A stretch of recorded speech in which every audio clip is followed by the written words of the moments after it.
Jadi godaan syaitan itu sebetulnya sangat mudah untuk kita usir. Seperti yang diajarkan baginda Nabi, sudah cukup apa yang diajarkan oleh Rasulullah dengan baca a'udzubillahi minasyaitonirrajim dan seterusnya. Akan tapi setan yang sudah melatih hawa nafsu ini loh yang susah. Setannya pergi, hawa nafsunya masih dengan gayanya syaitan. Sehingga dikatakan nafsu, hawa nafsu itu akhbath min sab'ina syaitan. Lebih serem, lebih kecil daripada 70 syaitan.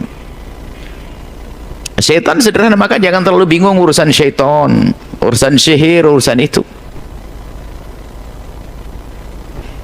Nggak usah terlalu bingung. Sudah Allah beri, dicukupi oleh Allah melalui lisan Rasulullah dengan doa-doa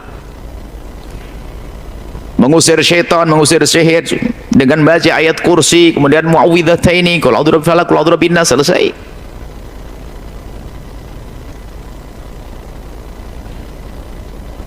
Akan tapi ada yang selain dari itu,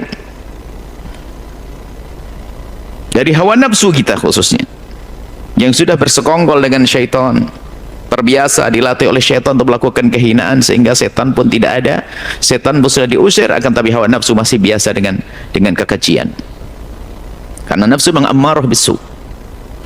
Jadi kalau syaitan itu tazin, tidak ada setan mengatakan, kalau setan, tidak ada setan kalau menjerumuskan orang langsung menodong dia pakai pistol begitu, kau zina, kau mabuk, kau judi, nggak ada itu semuanya.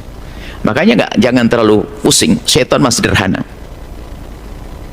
Biarpun musuh yang nyata, tapi enteng. Yang berat adalah hawa nafsu kita, karena dia di dalam diri kita sendiri. Nah, syaitan itu dalam menggoda tazin, nggak bisa langsung menjerumuskan, nggak bisa langsung jerumuskan kau zina, tapi tidak dihiasi dulu oleh matanya. Setan diberi godaan matanya agar melihat, tuh lihat, itu aurat. Agak kesini ngelihatnya biar nggak ada orang tahu, akhirnya ngelihat agak mingkir, aman dia, semakin bebas ngelihat aurat, kemudian sampai bangkit syahwat dan seterusnya.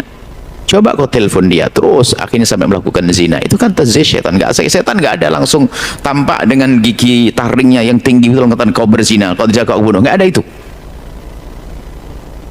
Nah, kata zin, nah mereka umat terdahulu juga seperti tazin, dihiasi oleh syaitan. Keburukan ditampakkan sebagai kebaikan,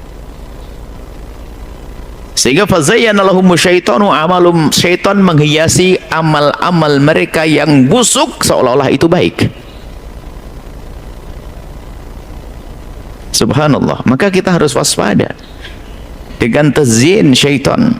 Orang pergi ke masjid, ternyata bukan masjid yang dituju oleh syaitan. Orang ini kok baik banget di rumah, saya suruh maksiat susah, wah saya ajak ke masjid saja, kata syaitan. Cuman sama setan sudah disiapkan di samping masjid ada warung atau ada rumah, itu ada perempuan di sana, nanti dia akan menyapa dia. Berangkat ke masjid, assalamualaikum, ketemu orang itu. Nah kan, tazyin, syaitan menjerumuskan. Ngambil barangnya orang enggak, setan enggak mau nyuruh ambil nyuri, enggak bisa, curi itu enggak bisa. Sama setan dihiasi dengan hubbud dunia, sehingga apa? Dia harus membeli sesuatu yang belum waktunya. Misalnya rumah mengontrak aslinya cukup, cuman dia dapat bisikan sama setan, akhirnya harus beli rumah dengan harga mahal, misalnya akhirnya pakai ngutang. Ngutang kan harus bayar. Kata setan, tuh kan, lu harus bayar utang tuh, malu nggak bayar utang nih, harus tagihan tuh, numpuk nanti. Lalu gimana setan? Ya ambil duit di masjid tuh, ambil duit di kantor tuh, lah kan situ cara menjerumuskannya halus, tazyin. Bukan langsung suruh masuk dalam wilayah keharuman, itu syaitan. Fazayyana lahumu syaitanu amalahum, syaitan menghiasi amalnya sehingga kelihatannya baik, sesungguhnya itu adalah untuk menjurus kepada kehinaan. Maka kita harus waspada kerjaan syaitan.